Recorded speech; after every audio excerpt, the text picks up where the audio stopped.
been almost 2 years since I uploaded my first video onto YouTube, and in this time I've grown now to over 150 subscribers, and I've done it in a really messy way. I've made a lot of mistakes, but in this video I'm going to share to you, if you're a doctor thinking about starting a YouTube channel, the little mindset things I've had to overcome, because there is a lot. It's a big thing to put yourself out there, to go from a doctor who's very serious, who's a perfectionist, who's scared of what people think, who's following rules, to try and enter a new game. And this is the journey I've been on. It's been a pretty humbling journey, and I put in a fair bit of effort. I've learned a lot of skills. I'm going to just tell you what I've learned, and the mistakes I've made. So yeah, let's go. Okay, this is how I got my first 150 subscribers on YouTube as a doctor. Let's go. Here's what we're going to cover today. I'm going to cover the 5 most important things I wish I knew when starting my YouTube channel as a doctor. Number 1, getting started, launching your YouTube channel. 2, keeping going, staying consistent and motivated.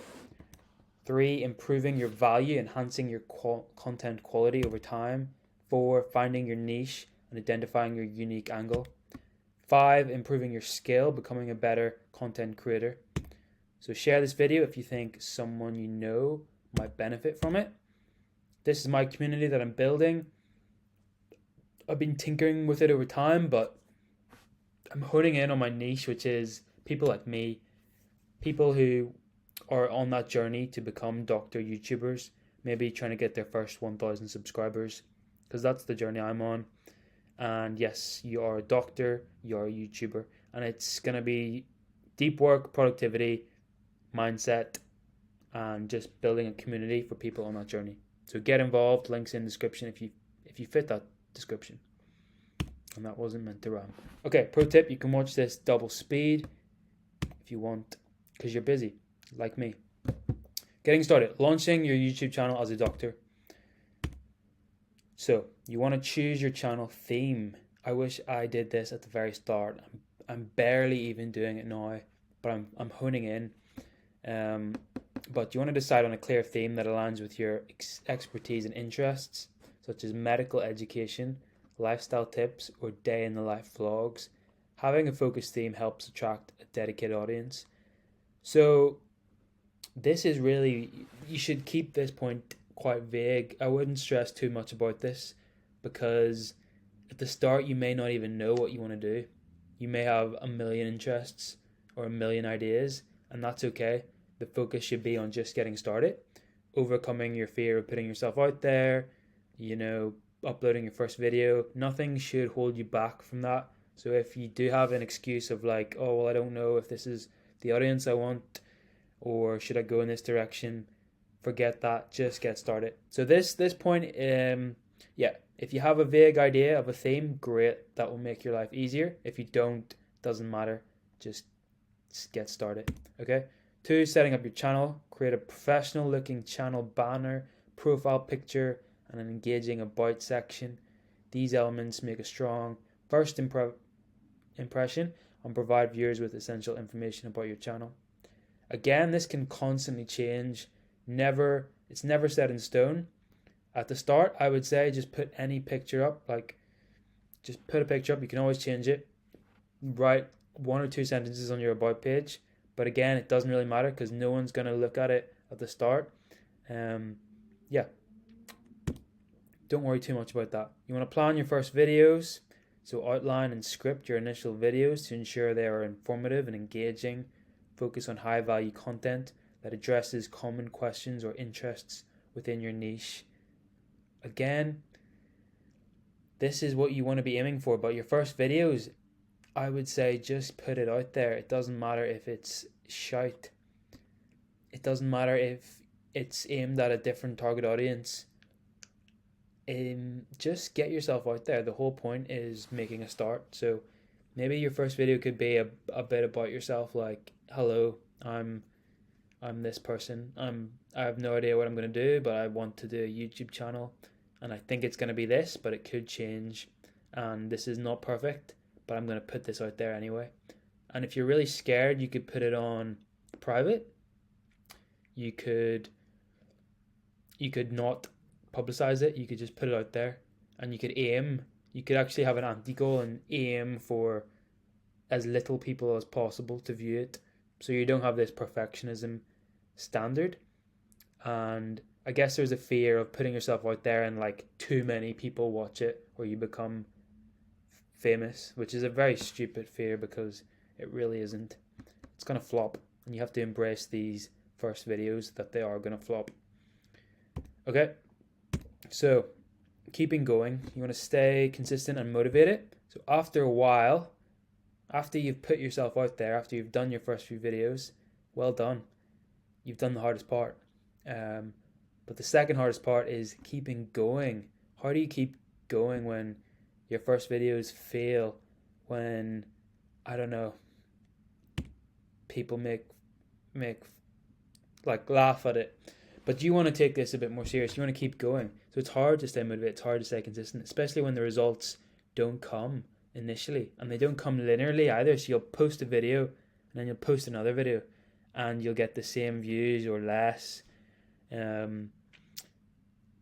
So it can be really demotivating, and you really don't see the progress. But the thing about YouTube is, over the long term, like 2 years, 3 years, it becomes exponential. It compounds over time.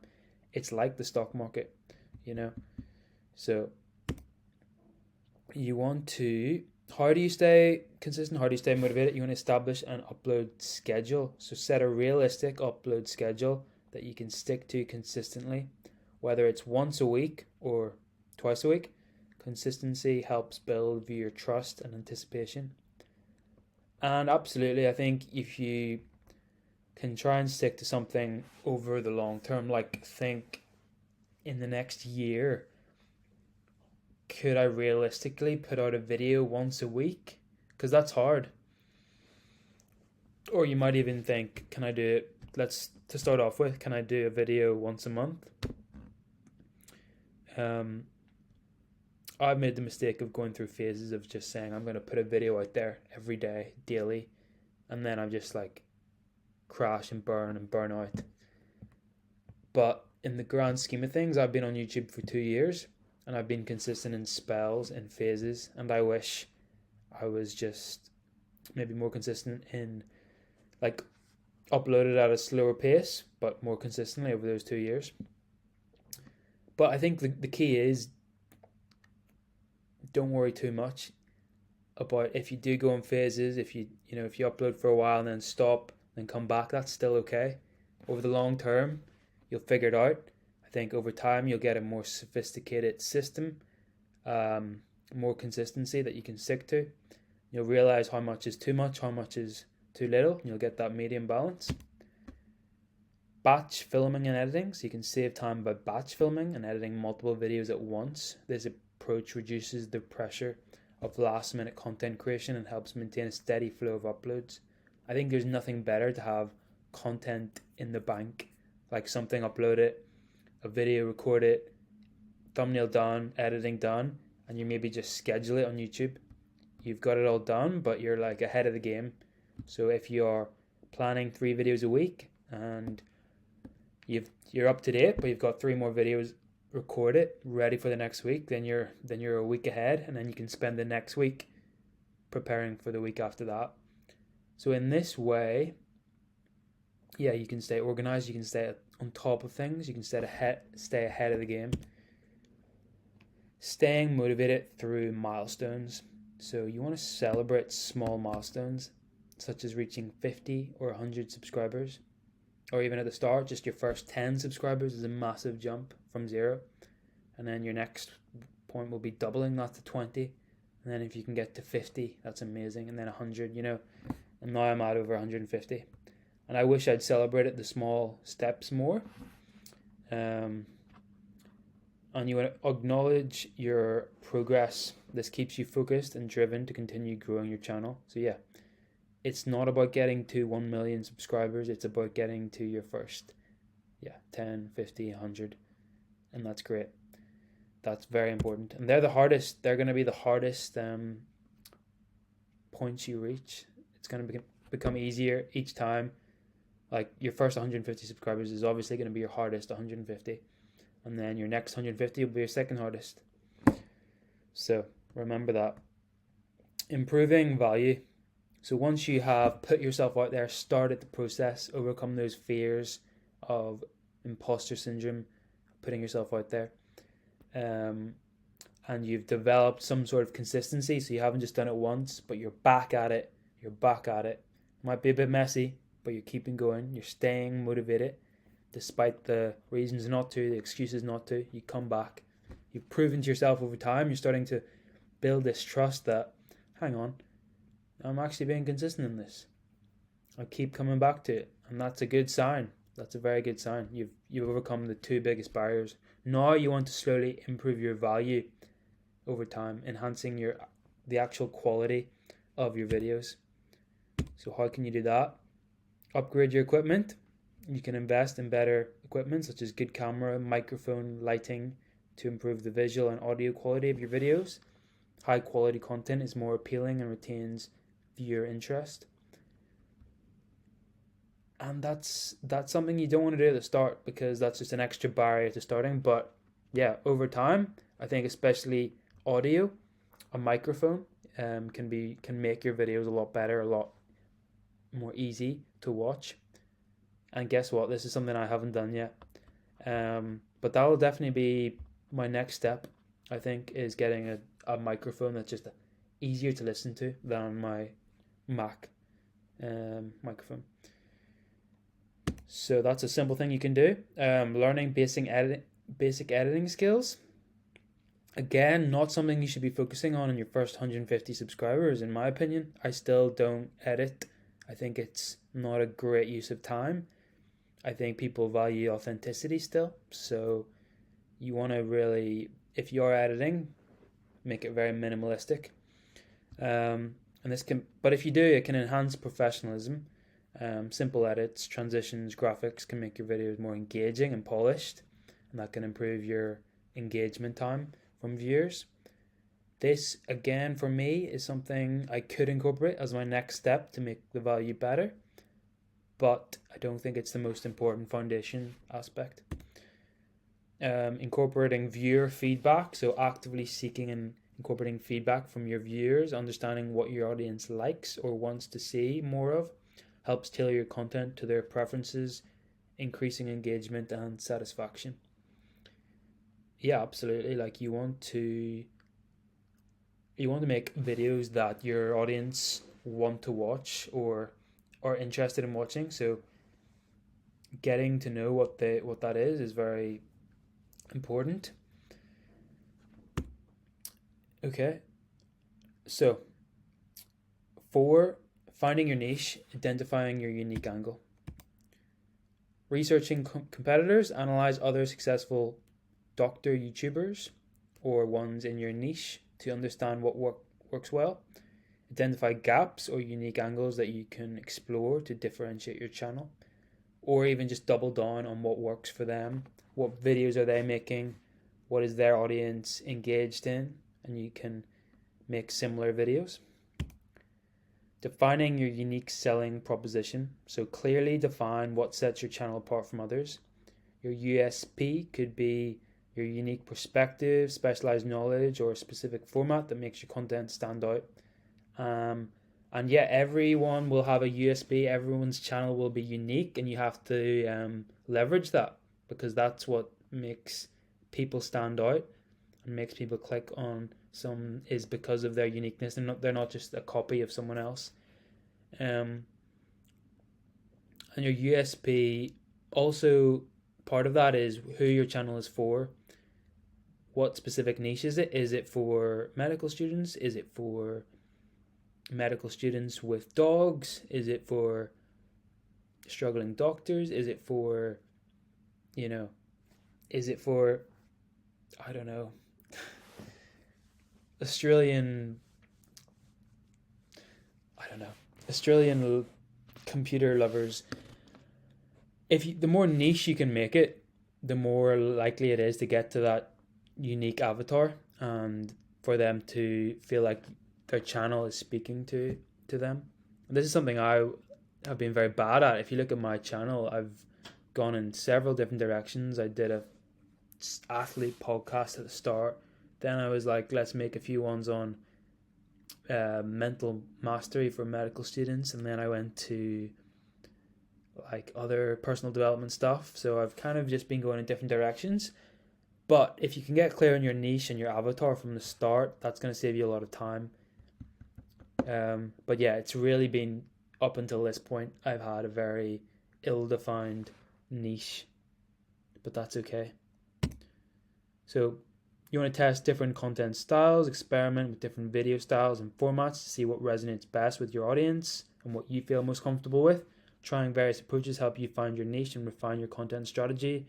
So are you someone that likes to just talk and be authentic and have minimal editing? Or are you wanting to really double down on your skill, your hook, your engagement, your graphic design, etc.? Or if you're teaching to people, like what's your best way to get that information across? So number 5, finally, improving your skill, becoming a better content creator. And when I talk about skill, I think it's so far we have put ourselves out there, we have developed some sort of consistency, we've come back, and that's 2 powerful signs. Third, we have increased our value over time. So our videos at the start were pretty shite, but we're getting better. The quality is getting better. There's actually something valuable in them, whether it's teaching, it's actually, you're focused on the value. So when people do click on them, they actually might get something valuable. And that's good. 4, then we have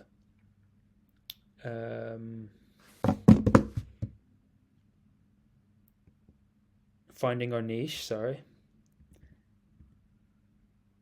we found our niche. So we're honing in on our avatar, who's watching our videos, who is the video for, and we're getting more focused on that, and the more niche you can make it, the better.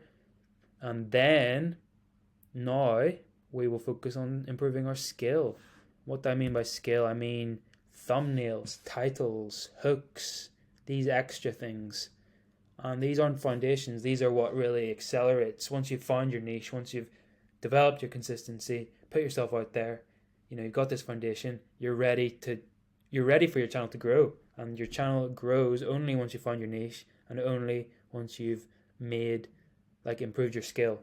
So good titles, effective titles, effective thumbnails, they're very important. So you can invest in courses or workshops to improve these skills, video production, editing skills, thumbnails, titles.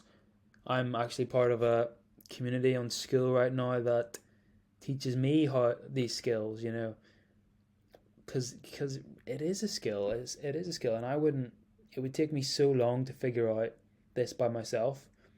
So if you can go to someone who's done it, then fantastic.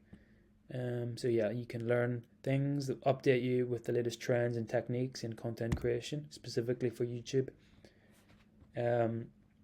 Practicing on-camera presence, so work on your on-camera presence by practicing speaking clearly and confidently, and you'll do this over time with your videos. And I think over time you realize every moment you spend on camera isn't important. Some people might watch it, some people won't. The key is just being authentic, so it's not being perfect. And I think especially as a doctor, it's a good thing to practice, because there's a lot of perfectionism in medicine. So you can analyze performance metrics over time, so regularly reviewing your YouTube analytics to understand which videos perform well and why. Analyzing performance metrics helps provide insights into your audience preferences and areas for improvement, helping you create better content. So regular reflection, thinking what works, what doesn't, what can you do better in the future, what small changes can you make for your audience to like your next video, become engaged in your next video. So I hope you learned something from that. Certainly a lot of this isn't what I've done to get to 150 subscribers. I've done it very slowly, in a very roundabout way over nearly 2 years. And it's been great because the main thing I've done is overcome a lot of that starting fear, trying to develop consistency, which I feel like I am. And yeah, I think the next few things is focusing on value, again, finding my niche, honing in on my niche, and learning the skill. So I think definitely the next 150 will be a lot easier for me, hopefully. So this is just hopefully for anyone like myself who hasn't got their first 150, and hopefully it's helpful in some way. Let me know in the comments if you are, by any chance, like me, a doctor creator that's maybe 1 or 2 steps behind me, or maybe you're ahead of me watching this video. But yeah, comment and even join my community. Thank you. So in summary, I thought that was it. In summary, 3 take-home messages. Consistency and quality. Stay consistent with your upload schedule. Focus on improving the quality of your content through better equipment, editing skills, and incorporating viewer feedback. Niche and engagement. Find a unique niche that sets your channel apart. The narrower, the better, and engage actively with your audience to build a loyal community. So don't go for doctors. Don't go for people who like personal development. Don't go for, go for doctors who also like karate. Go for medical students that are 5 foot tall. The narrower the better. Especially on YouTube, because it's so hard to gain traction without really narrowing your niche. You kind of almost want to make a niche that you're the only one in that niche providing value to that specific group of people, and that's how your value gets to that audience. You want to build a loyal community. You don't want to just have views and have subscribers of random people. Continuous improvement. Continuously invest in your skills, analyze performance metrics, and adapt your strategies to grow as a content creator and enhance your channel's value. Yeah, just like we've done with medicine, with being a doctor, this is another skill, and we can get better at it. We just have to focus our attention on it. We have to do it, and we have to learn from other people. So yeah, you can do it. Right, thanks for that, and yeah, see you later. Oh yeah, there's a quote. I keep forgetting there's a quote at the end. Your first videos are going to suck. That's okay. You have to start somewhere. Mr. Beast. Let's get to work and join the community.